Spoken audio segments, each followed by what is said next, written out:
everyone. Welcome back to Banterweight. I'm Zach, and with me, as always, is Braden and Holden. Today, we're going to be going back to one of our top five videos with the top five Japanese MMA fighters of all time. Like Brazil, Japan was one of the first homes to mixed martial arts and has produced some of the greatest fighters that we've ever witnessed. With promotions such as Dream and Pride, there's plenty of fighters to choose from. So therefore, we'll just start right off with our fifth pick. So Braden, who are you going for your fifth pick? Sure. So just for when I made this list, just to make clear, because I know some people are gonna think like, why didn't you put these guys on? I did pick people that were only like born, raised, and pretty much trained in Japan. So I didn't choose people who like Japanese fighters born other places or like Japanese fighters that were born in Japan and then grew up somewhere else. So like Yamauchi's not on it, Machida's not on it. Ensign Inoue, like those kind of guys didn't make the list just for that reason. But that being said, my number five, it was between this person and Shinya Aoki.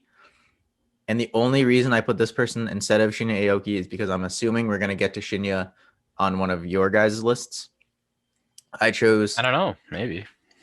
I chose Hayato Sakurai. Do you guys know who this is? Yeah, that's my fifth too. Really? Yeah. I've heard of him. He's not on my list, but he was going to make my list. Wow. Okay. So just a little crash course in him. When I was picking like whether to put him in there or Aoki, the plus sides that I had for him is that he was a Shuto champ. He has notable wins over Phil Baroni, Ryo Chonin, Jens Pulver, Dave Benet, Kyle Uno, and this is probably the main reason I put him over Aoki. He beat Aoki twice.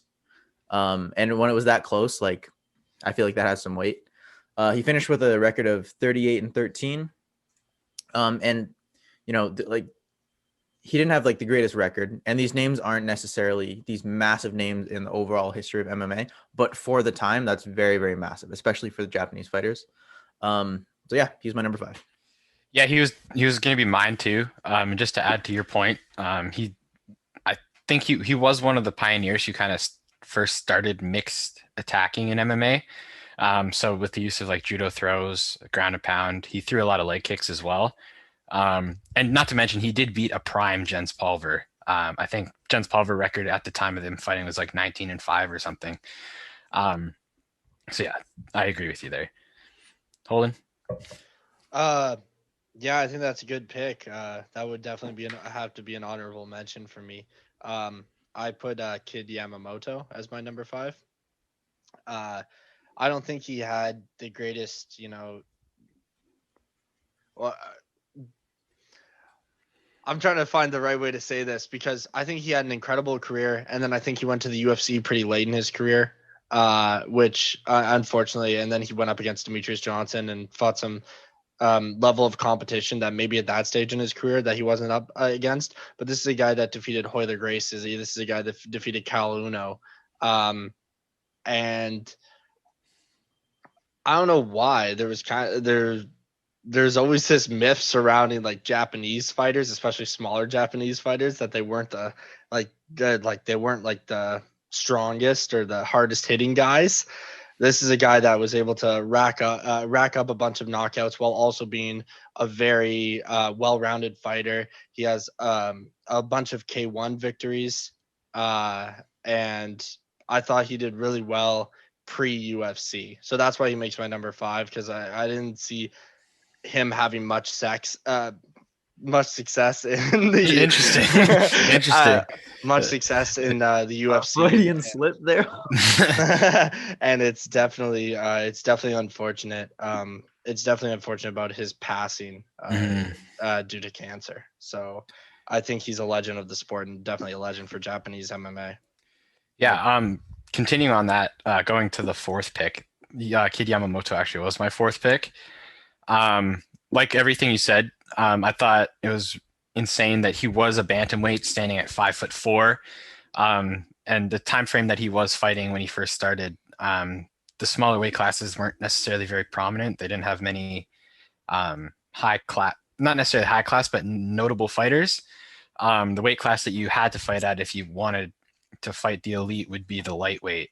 Um, that didn't seem like a problem for him. I mean, he's still at 5'4" in a bantamweight frame. He went up to lightweight and arguably knocked out a lot of insane guys. His first 18 fights, I think before he got over to the UFC or another promotion, he was 17-1. So I think there was like you were saying, like a myth that these smaller guys can't translate their power when fighting like higher weight classes. Where obviously he definitely disproved that theory. So for that, he's my number 4. And okay, honestly, since we're talking about him anyway, he's not my number 4, but he's my number 3. So instead of jumping back to it, I'm just gonna say that right now. Katie Yamamoto is my number 3. And I think something that like you guys both touched on, which is so crazy about him, is that he fought up at a time that you had to because there weren't weight classes for guys his size, right? And I think that kind of sometimes reflects in his record, maybe on paper. But what he did, like if you were actually watching, was insane. Like there's the reason there's this myth, like this legendary aura around him, I think, right? Like you said, there was a time where like outside the UFC, the argument was like, is Uriah Faber the greatest of like the lighter weight fighters out there? And it was always Kid Yamamoto in Faber. Like he was in that conversation as being the best smaller guy in the world. And this doesn't necessarily translate to being the greatest Japanese MMA fighter, but he came from an Olympic wrestling background, but his striking became so dangerous that he actually had a kickboxing match with Masato, who would be probably a front runner if this list was about Japanese strikers, right? Like Japanese kickboxers.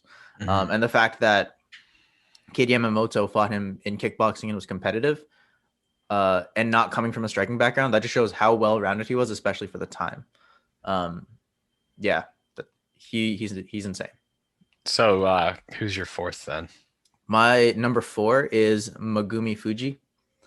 I'm not sure if you guys know her. She's not a super well-known fighter for those who aren't like super big into Japanese MMA and kind of like the more intricate dealings within the world. But to give us a little crash course again, she at one point was considered the best 115-pound woman on the planet before we had the divisions in like the UFC and stuff like that. Mm-hmm. She has notable wins over Mei Yamaguchi, who's a multiple-time title challenger in one FC or one championship. And she has a win over Carla Esparza back in the day, who ended up becoming a UFC champion. Insane submission game. I think her record ended at 26-3, and 19 of those wins are by submission. She's arguably the best submission artist we've ever seen at that weight class. And although maybe she wasn't,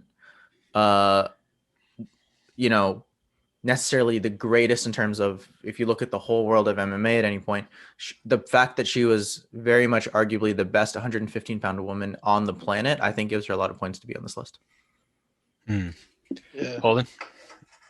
Yeah, before I say my number 4, I think especially with like Kid Yamamoto and Fuji, I think it's like important to note how important a lot of these Japanese fighters were for establishing a lot of the weight classes and a lot of the progression in the sport that we know today. I think it's definitely important to say that, especially when like we did the Brazil list, and that was more kind of like, oh, the founders of modern MMA, but a lot evolved between that almost Brazil-Japan battle, and we're just all benefiting from it, right? So that's just the best. My number 4 pick is a lightweight, Takanori Gomi.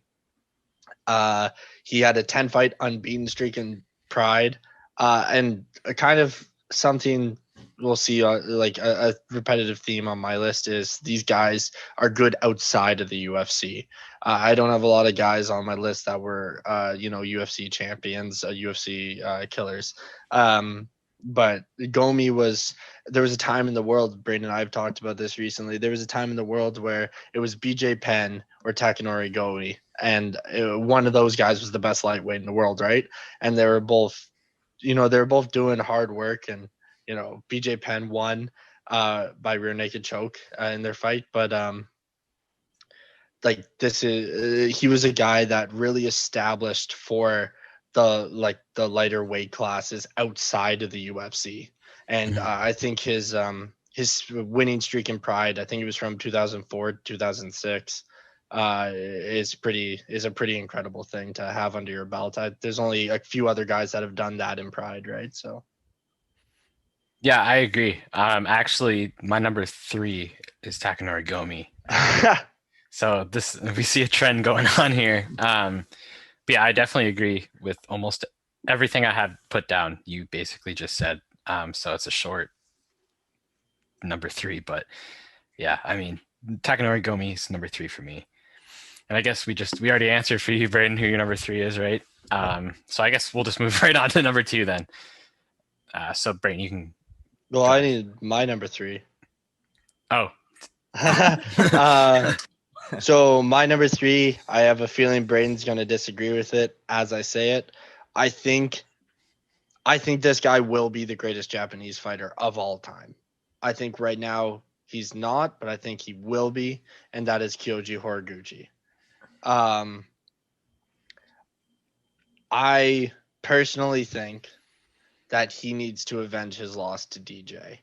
And I think that's totally possible. And I think he's a much better fighter now. I know he's a natural bantamweight. I think that loss to DJ is something he really needs to avenge. But I don't think, like you talked about power and small guys, Kyoji Horiguchi is like, the poster boy for that. Not only is he the poster boy for that, but he puts karate into his MMA so well. And that's something that I don't want to talk too much about. If you want to know more about it, go check out MMA Island. Braden Arbor here has wrote an incredible article on karate and MMA. But yeah, Kyoji Horiguchi, he's an incredible athlete, and I think he just has like kind of some red in his ledger he needs to clear up to kind of get that legendary status. But unfortunately, that loss to DJ is that red mark. But you look at his career outside the UFC, this guy just runs through everybody that he goes through. Any loss that he has, he avenges. He is like a hard-hitting guy. He's a champion level in every promotion he goes to, and you can't argue with that success. Sweet, yeah. So now we'll move on to number 2. Braden, you can start off with number 2. All right. I'm assuming this guy's gonna pop up on both of your lists before the end of this still. And if not, there's something wrong. Kazushi Sakuraba, right? In my opinion, he has to be on anybody's list. I guess we'll see on yours in a little bit. But he, Pride and UFC tournament champions. That speaks for itself, right? 19 of his 26 wins by submission. Also insane, and that's what he was known for. And his submission game became legendary just in overall sport, not even just Japanese MMA, but just like MMA in general, right? Like that's a very important part of MMA history is the fact that he was the Gracie hunter, which is my next point. And it's not the fact that he went out there and forced the Gracies, who at the time were the greatest submission artists in the sport. He didn't force them to just stand with him and take them out of his style. He went in there and beat them at their own game, which is, I think, part of the reason that he became such a big legend, right? Especially coming from, we're talking about Japanese MMA, right? Coming from kind of the birthplace of where jiu-jitsu, not Brazilian jiu-jitsu, but jiu-jitsu came from. He almost took something back, I think, not in a aggressive sense, culturally, but the fact that he made a stamp for Japanese MMA and Japanese martial arts when people were kind of going that route of oh, well, Brazilian Jiu-Jitsu is the only grappling future. You know what I mean?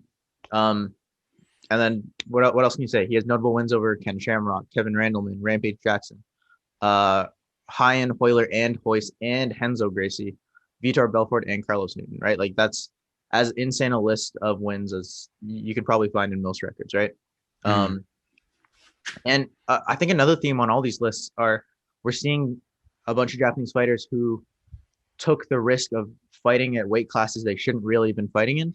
Nobody did that more than Kazushi Sakuraba, right? Like the fact that he fought Kevin Randleman and Kazushi Sakuraba also fought Shinya Aoki, the like the level of weight classes that he jumps between just I think shows a lot of like that fighting spirit, you know. Mm-hmm. There's just too much to say about the guy.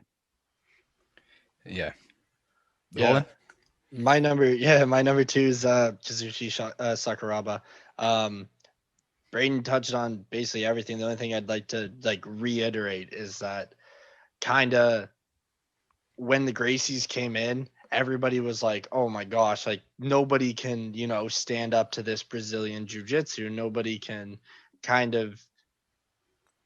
I think it would have been bad for the sport if it reached this lull where it was like, "Oh, okay, like Brazilian jiu-jitsu is all you need to win the sport and everything like that." And then Kazushi Sakuraba comes in and he's the Gracie hunter and he like Brandon said, he beats them at their own game.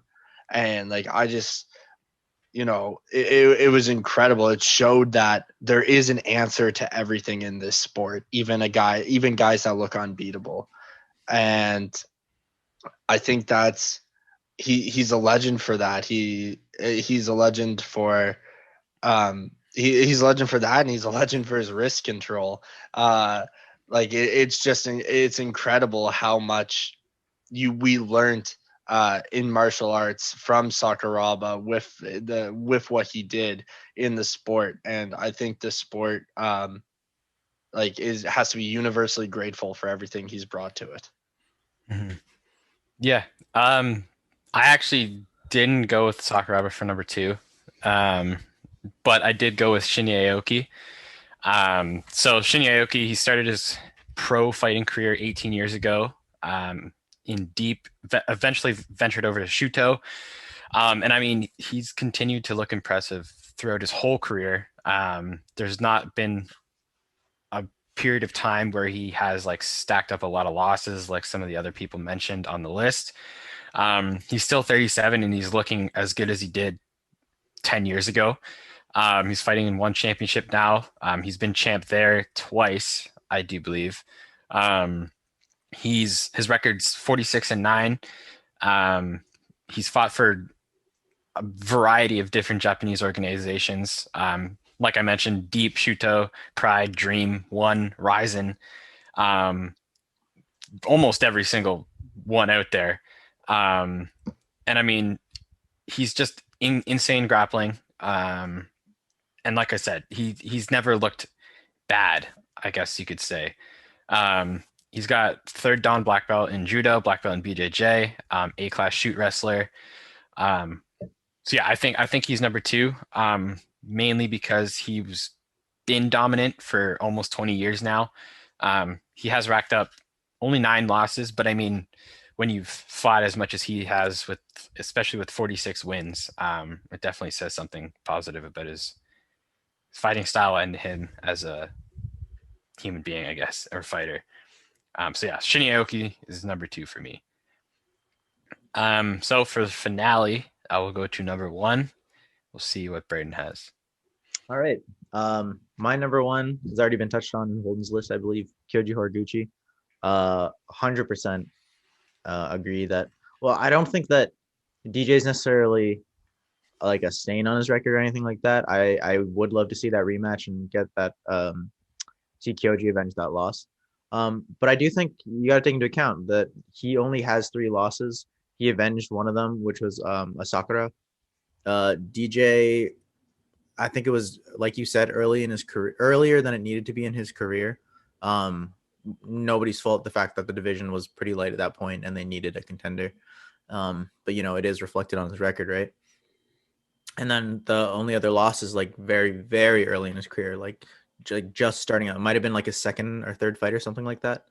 Notable wins: Kaya Sakura, Darian Caldwell, Ben Wynn, Ian McCall, Manel Cape, Ali Bagutinov. Like he, especially for that weight class, he has a very large resume, I think.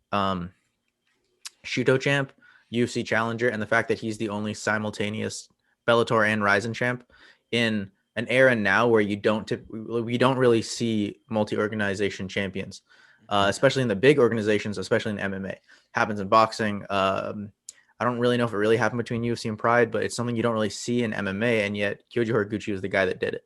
The fact that he was champion in both Bellator and Rizin really speaks for itself. I think that's a big mark as to why I put him at first. From a subjective point of view, like you pointed out, in my opinion, he's the best guy to mesh karate into the style that you need for mixed martial arts. The fact that as a small guy, he can incorporate such explosive power and sort of like this killer instinct with a very traditional, elusive, and frustrating style like karate is just amazing for me, especially someone who practices karate and comes from that background. I think that's a very difficult sort of thing that we from that martial art face when we're trying to delve into other kind of opening up a game and using our skills.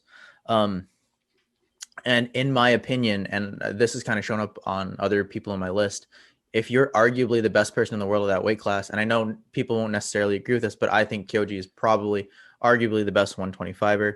Even though he competes at 135, I think 125 is his natural weight class, and I think he might be the very best in the world at it. Yeah. Now Holden can go for his first one, which is going to be interesting because he's already mentioned Horiguchi and he's already mentioned Sakuraba. So I'm curious to see who your number one is. Yeah, I think my number one is your number two, Zach. It's Shinya Aoki. He's won a belt and one championship 3 times. He's won an organizational belt 4 times. He I don't know what can be said. You said a lot about him. He's 46-9 in 57 fights. He had 1 no contest. But 46-9, that's an incredible record. That's like a record that guys dream for, right? And he never really falls off the top echelon. He's always there at the top echelon. You look at his most recent loss, he only lost to Christian Lee. And I think he's going to win his next fight. And I think he's going to be right back up there to fight Christian Lee. And Christian Lee looked incredible last night. But I think Shinya Aoki, actually has a pretty good chance against Christian Lee, especially if that fight goes to the ground. And he can take fights to the ground and just impose his will on people. I think he has one of the best MMA striking to set up a ground game plans that we've seen in the sport. And like you said, he's a black belt in judo, he's a black belt in Brazilian jiu-jitsu, he's A-class judo. I think, as far as Japanese MMA goes, he ticks kind of all the traditional boxes, and he also has more promotional wins in Japanese MMA than anybody. So that was why he was my number one. But I do want to say, hearing Braden's point about Horiguchi, I would definitely have to kind of switch Sakuraba and Horiguchi around and make Horiguchi a very close second. To hold 2 divisional belts at one time, 2 promotional belts at one time is something that I overlooked kind of stupidly, I guess, because that's definitely a feat that, wow, that's just insane. Yeah. I do think in time, Kyoji will definitely be easily hit number one. I actually didn't put him on my list for this one though. So number one is going to be Sakuraba. Mainly because, when you think of Japanese fighting, for me at least, the first person that pops in my head is Sakuraba. Like I said, the Gracie Hunter, Gracie Killer nickname was incredibly famous. It was insane what he did to the Gracies. Like Braden said, destroying them almost at their own game. Not only that, he does have victories over 7 UFC champions, 3 Pancrase champions, and a single Dream champion. And I did see a stat too that when Sakuraba was fighting in Pride, almost every single one of his fights did have at least 20 million viewers from around the world, which is an incredible stat. It really shows you how much he was loved, not only in just Japanese and mixed martial arts, but just in general. So yeah, I mean, Sakuraba was the main person I think of when I think of Japanese mixed martial arts. I mean, his record isn't necessarily the best, but then again, he was down to fight almost any weight class, anytime. And I mean, yeah, it's just, yeah, Sakuraba's number one for me for sure. Yeah, so do you guys have any notable mentions you guys would like to go over real quick before we sign off here? I don't know if I have any notable mentions. I think you made it a really great point as to why I didn't, or as to why Aoki deserves to be on the list, and the fact that he wasn't on mine, I still wanted to acknowledge that he could easily have made this list. Mhm. It's funny that you put Aoki as number one, and I didn't have him on the list, and I put Kyoji at number one, and you didn't have him on the list. But yeah, it also just kind of shows how tight the race is in Japanese MMA over history, I think. Yeah, and I find that with one championship and Ryzen even becoming more and more popular, I think we're going to see a lot more potential candidates that we say 5 years, 10 years in the future that we could swap some of these guys that we've chose with, right? Like for example, Horiguchi could easily be number one soon. Um, yeah, I mean, I think there's a lot of positives that'll come out of One FC, Ryzen, everything like that. I'd love to see how at bantamweight in the UFC for a while we had the TJ, Cody, Dominic kind of trifecta there. I'd love to see Figueiredo, Horiguchi, Demetrius Johnson trifecta. And I know Yeah. saying that when Moraes just beat DJ kind of seems, almost disingenuous to Moraes. But even though Moraes won, I don't think you can discount that Demetrius Johnson is the featherweight GOAT, right? Yeah. So. Featherweight. Featherweight? Sorry, flyweight. Oh my gosh. Max Holloway's calling. He wants his win. Yeah. Sorry, Volk has both of them. Anyways. Yeah, we'll end on that. So I hope you guys enjoyed the top five list. If you have any suggestions for another top five, just let us know in the comments. But yeah, tune in next week. See you later.